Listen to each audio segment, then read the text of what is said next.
Are you a franchisor, whether early or established, looking for tips and tricks and fresh new ideas on taking your franchise company to the next level? I'm Angela Cote, and I call myself a franchise growth catalyst. I use my experience having grown up in the world of franchising, spending many years on the franchisor side of the franchise relationship, lots of time out in the field supporting franchisees, and then 18 years myself as a multi-unit franchisee. I'm super passionate about creating transformational impact to help franchise companies grow. If you are looking for ideas, we talk about anything from franchisee recruitment, how to find the best franchisees that are going to be the top performers in your brand, to how to support them to really optimize their output. We are more than open to hearing ideas and questions and suggestions. So reach out to me at angela@angelacote.com. Alrighty, let's get started with the Franchise Growth Catalyst podcast. Hello, and welcome to another episode of the Franchise Growth Catalyst podcast. As a franchise growth catalyst, I get the opportunity to lift the hood on a lot of different businesses, both early and established, and putting together that with my background, having grown up with a franchise company and the weekly roundtables and all the networking and collaborating that I do, something has become really apparent to me, and that is that if we set the expectations with franchise prospects early on, actually in the recruitment process, it's going to make our franchise relationships so much smoother and so much stronger. And I see that there's a lot of things that get missed that don't get talked about in the early stages of, the recruitment process, early or any time during the recruitment process, that I think would make everybody's life a whole lot easier. So today, I'm going to give you 10 topics of conversation that I would highly recommend that you have sometime throughout your recruitment process. This could either be done sporadically in your conversations, each of these points, just, spread them out over your conversations, or you could even host a call with your candidate, or if you're meeting in person, but to go over these things with them and make sure that everybody's aligned and everybody agrees that this is what's going to make the relationship smoother, that we talk about these things up front. So let's jump right in. There's 10 things, and I will start with defining the role, helping the franchise candidate understand the role of the franchisor and the role of the franchisee. And I'm going to tell you what I see the role as. So this is subjective. It's my insights and my opinion, with my background and many years in the franchise space. So the franchisor's role is to help get the franchisee profitable, to grow the brand, whether that's supporting same-store sales growth and or adding units, or really it should be both, and facilitating collaboration between franchisees. The role of the franchisee is to believe in and follow the systems, and that's everything from the brand standards, being compliant to those systems, to the systems that are there to grow the business. And being an ambassador of the brand is another role of the franchisee. And most importantly is that the franchisee is responsible to grow, in capital letters, their franchise unit in their local market. That's probably the thing that gets missed the most. And it's the most critical thing. And it's probably the number one complaint I hear from franchisors is that their franchisees are not outgrowing their business in their local market. So let's make sure we're really clear in that recruitment process what those different roles are, and that we're going to look out for you overall, but you're going to go out and grow your business. So that's the first point. The second point is to be clear with them what your support systems look like. And I really am a big ambassador of active coaching for franchisees. So if you are doing active coaching, helping them understand before they enter the system that we are going to meet with you on a weekly basis. Here's what that's going to look like. And we are going to be working with you to help you grow your business. And also helping them understand the other areas of support, but especially that coaching, which brings me to the third point. And that is that when we're coaching you and when you're a franchisee, it's not always going to be fun. Sometimes it might even feel like we're breathing down your neck. Hopefully it doesn't make you feel micromanaged, but we want to make sure that we keep you on the right track and keep you out of the ditch. Dan Monahan, a mentor of mine, always talks about like those little bumps on the side of the road. That's what we're here for, to keep you like, whoa, oh, we're almost off the road here. Let's get back on and keep you out of the ditch. So knowing up front that it's not always going to be fun and it's not always going to be easy is something we want to talk about, so that when times do get tough, we can go, okay, here we go. Let's dig in together and figure out how we need to get you growing. The fourth thing is to help the franchise prospect understand what a culture of collaboration looks like, and that, you'll have opportunities for franchisees to share input and that you want their input, but that there will be systems in place, and that in order to collaborate, we need to work together. We can't have you off just trying your own thing on your own, testing things that are not to brand standards, but rather bringing that to us and talking through it. So we will be looking for your input, but that we need to work as a culture of collaboration, and that sometimes the franchisor has to make decisions that are for the greater good of the franchise company, for all the franchisees involved. So that is really what the culture of collaboration is going to look like on a high level. The fifth thing is that as a franchisor, one of our responsibilities is to protect everybody's investment. And what that means is that sometimes as a franchisee, you're going to have to follow the system even when you don't agree. And I often tell the story of when I was a franchisee in Victoria, British Columbia, west coast of Canada. And one of our products in our product line was salmon fillets. And these salmon fillets were from the Atlantic. And we're in a place where we can get fresh Pacific, sockeye and various versions of salmon at a way less cost when you priced it out, proportion than this piece of frozen salmon from the Atlantic. However, it was in our franchise agreement that we sold all of the products in the product line, and whether or not we liked it, we had to follow the rules, because if we didn't, it's a slippery slope. And if the franchisor lets us break some rules or bend some rules, then it implies to others that rules are not to be taken seriously.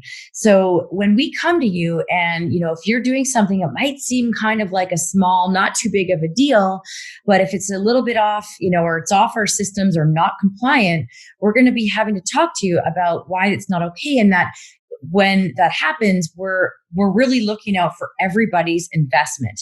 And imagine if we let you get away with this, and then somebody in, a neighboring city or even somewhere else in the chain has somebody that decides to wear, say, a shirt that has vulgar language on it, and that person doesn't think it's a big deal. And so there's all these little things that get bent, and we can't really keep track. So it's a slippery slope. So the fifth point was that we want to make sure that everybody understands the value of us protecting their investment. And it's not like we're coming in like the brand police with the white glove, but rather looking out for everybody's best interest. All right, there's 5. Number 6 is to help the franchise candidate understand what transparency, and especially financial transparency, is going to look like. So helping them understand that we are going to need to be looking at your profit and loss statements on a monthly basis. We are going to do some level probably of KPI sharing within the system, so that people have benchmarks to work from and be able to understand what's possible in the system. And we're going to need access to the POS system, but having those conversations up front about the fact that in order for you to be successful, we need to understand what's going on in your business. And that's going to require some financial transparency, and also being clear with them on how that's going to look. How are you going to collect that information, and what is the responsibility of the franchisee in that situation? All right, number 7, here we go. So number 7 is to be really clear with the franchisee on their sales and marketing requirements. So make sure, I mean, everybody thinks that this one seems obvious, I'm sure, but make sure that the franchisee understands that one of the biggest benefits of franchising is the ability to have that local, boots on the ground person in the community that knows people and has connections out there growing the business. And, a lot of times franchisees tend to think that because it's a franchise, especially if it's an established franchise with a recognized brand name, that people are automatically going to just, come and use the business. But it's definitely not a given. And again, the whole idea is that as a franchisee, you can be building and growing those relationships. And even if it's at a time when you can't be meeting people in person, like we're in right now during the pandemic, 6 months into the pandemic, there's still lots of creative ways that you can connect with people virtually and online through social media, past clients and things and other businesses. So there's really no reason why we can't be optimizing that. So we need to make sure we have those conversations early on before we franchisees sign up and become awarded as a franchise. And we also want to, within that, I like to ask them, like, what would you do if your business has been open 3 months and your people are just not coming to your business? Like, we cannot take ownership of growing your business. And so what do you imagine you could do? And make sure that they have some good answers and some good ideas that make sense to you, or that they are very open to listening and learning from you in that sense. All right. Number 8 is we want to make sure that franchisees are clear on what's going to be required of them when it comes to amount of work that they're going to put towards the business. I see a lot of the time that franchise candidates think that when they become a franchisee, that they can do it part-time because the business is like a business in a box and it's already figured out. And any franchisor listening to this, I'm sure you know that that's just not the case. And that I even say in my DNA of a high-performing franchisee, one of the traits is to have strong work ethic and the ability to work hard. And we want to make sure that franchisees understand that most small businesses are not like literally turnkey. You walk in, turn a key, walk away and go run your other business or go work at a job. So make sure that they understand the hours expected, the type of work, and the amount of focus that's going to be required. And a little sort of side golden nugget for you is that when people have a business that maybe they're selling as a franchise opportunity that is only part-time, like a lot of the sort of mom's fitness businesses and other kind of mom, work from home while you take care of your kids type businesses. Often what happens is when those franchisees get into the system that are thinking that they're going to do this part-time, is that they often, because they don't have as much skin in the game and they're not as invested, part-time really becomes almost no time, and they end up tying up a market and not really optimizing it. So it's something to watch out for. And I would personally always encourage you to bring on franchisees that are going to be full-time in the business. Number 9, here we go. And this one is one of my favorites. And that is that we want to make sure that franchisees understand the value of the company growing. So what do I mean by that? Well, a lot of franchisees get, upset when we talk about opening other franchises sort of near them. And what they don't understand is that there's 3 benefits to a franchise company growing.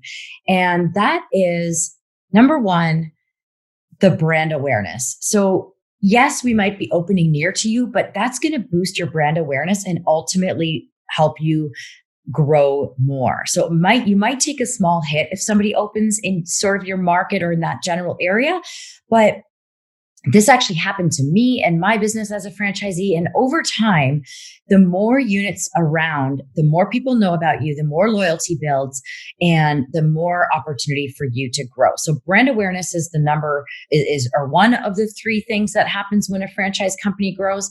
Number two is that the more units, the more royalties are going into the franchisor, which means the more resources are available for supporting franchisees. So number two is increased resources. And number three is an increase in the brand fund itself. So usually 1 or 2% goes to the brand fund for the overall company to help all franchisees with growth. And having more units means more money is going into the brand fund. So helping franchisees understand this from the beginning, that we're in this together and that growing is good for you, is so important, because if we can get franchisees also helping us be ambassadors and maybe even helping us find franchisees or be willing to take the time to get on calls with franchise prospects, that's going to be a win for everybody. So we want to make sure that they really understand the value of company growth, and maybe are even helping us go find franchisees. And also what it really helps to do is to minimize this concept or sort of mentality of us, them. You know, when they understand that you're overall, sometimes you're going to make decisions, as I mentioned earlier, for company, you know, for the greater good of the company. When they understand that and can let things kind of go, that's going to be a real win. And I'll give you an example of that. When back in the days when I had my stores, we would get our weekly product delivery, and sometimes product would come in that would be damaged, and we could send it back, but our franchisor encouraged us to keep the product when you know, as much as possible. And we could use that product. We could sell it to our staff at cost, or give it to our staff as a thank you, because it was really usually just the packaging on the outside of the box, or the product that was damaged. If it was just the packaging, we could also use it for samples. But at the end of the day, if we had to write off a couple of selling units as damaged that we couldn't sell and couldn't use in any way, that's better for the brand, because if everybody starts returning product, our supplier costs are going to go up. So for us to help understand that the greater good of the company meant sometimes accepting damaged product was super important, and something that I taught franchisees, and then I lived and breathed as a franchisee myself. So that was a big one, company growth. And I saved the exit strategy, which is my 10th point, for last, because I don't know, it just seemed fitting. Exit. We're going to soon exit listening to this podcast. So, and also because it's usually the last thing the franchisee does, I guess.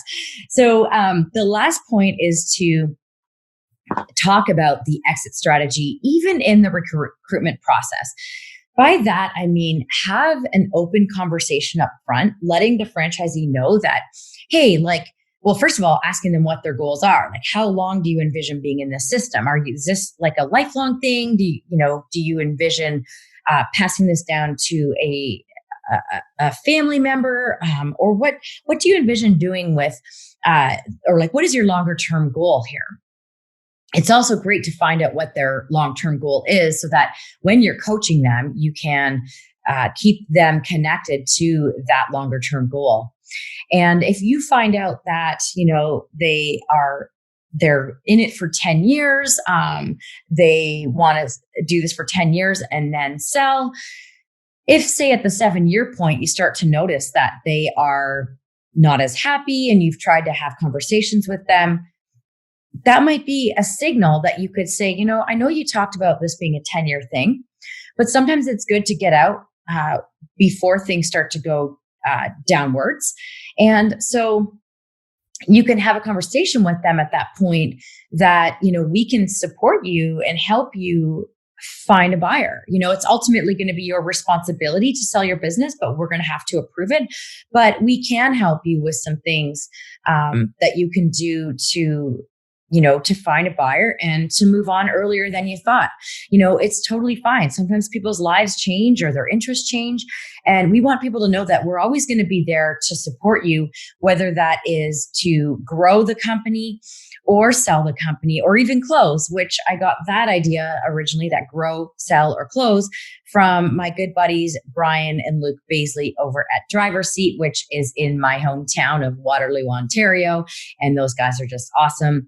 I love this concept of, grow, sell, or close. Like, hey, franchisee, even in the recruitment process, we're going to talk to you about this. So that's, still within the point of exit strategy, but we know that, we're going to come and tap you on the shoulder and check in with you periodically and say, hey, where are you at? Like, if you're not growing, what can we do to support you? And if you're not interested in putting in the effort and energy to grow, well, then maybe it's time to sell or even cut your losses and close in some situations, which is unfortunate, but definitely better than, getting into a worse situation and then having to close or trying to sell and not being able to recoup your initial investment. So I really think it's important to have an open conversation up front, even in the recruitment process, about exit strategy. Like, how are we going to know? Let's make sure we keep the conversation open and not be afraid to have that conversation. So there you go. The 10 different conversation points that you should have. I'll do a quick recap here. So the first one was getting clear on the roles. The next one was helping them understand what your support or coaching looks like. The third one is that it's not always going to be fun. Fourth one is that to help them understand what a culture of collaboration looks like. The fifth one is that our mission is to protect your investment, which means that we need to follow the systems, and sometimes we might have to come and talk to you about that because you're maybe minor, in compliance. Sixth one is financial transparency. 7 is the sales and marketing requirements. 8 is the amount of energy and focus required in the business. 9, company growth. And 10 is exit strategy. So I would love to know if you found that helpful. And I would also absolutely love to know if there's other things that you think are important to talk about in the recruitment process to set expectations for franchisees to really help optimize the franchise relationship over time.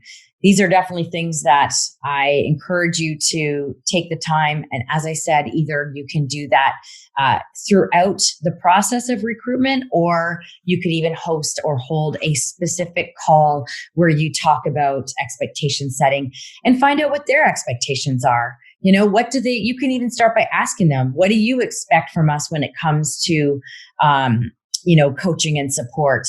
What do you see our role as? How do you expect us to protect your investments? Ask them these questions. It makes for great conversation and really helps you get to know each other. So again, if you found that helpful, please let me know. And if you have any requests for topic ideas, I am very excited to hear them and share my insights.